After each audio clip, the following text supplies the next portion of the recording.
बड़े बढ़िया करारे बछड़े पापड़ कच्चा पापड़ बछड़ा जाम बीज नारंग पापड़ पापड़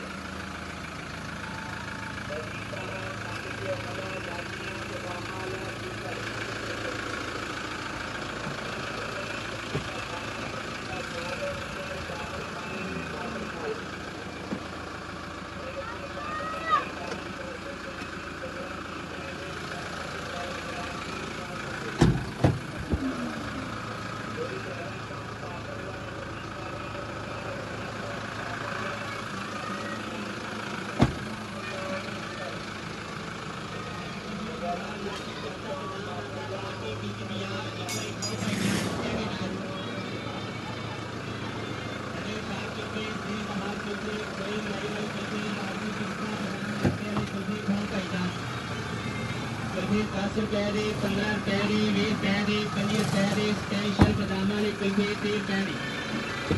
ਇਹ ਭਾਈਜਾਨ ਦੇਖਣ ਨਾਲ ਪਤਾ ਨਹੀਂ ਲੱਗਦਾ ਕੁਲਫੀ ਦਾ ਖਾਦਿਆਂ ਪਤਾ ਲੱਗਦਾ ਹੈ ਖਾਦਿਆਂ ਨਜ਼ਾਰੇ ਆਉਂਦੇ ਨੇ ਸਾਲਿਸ ਦੁੱਧ ਦਾ ਖੋਇਆ ਬਣਾ ਕੇ ਇਲਾਚੀ ਪਿਸਤਾ ਬਦਾਮ ਪਾ ਕੇ ਚਾਰੇ ਮਗਜ਼ ਪਾ ਕੇ ਮਰੱਬਾ ਪਾ ਕੇ ਕੁਲਫੀਆਂ ਤਿਆਰ ਕਰਨੇ ਇਹ ਭਾਈਜਾਨ ਦੇਖਣ ਕੁਲਫੀ ਖਾਣੇ ਕੁਲਫੀ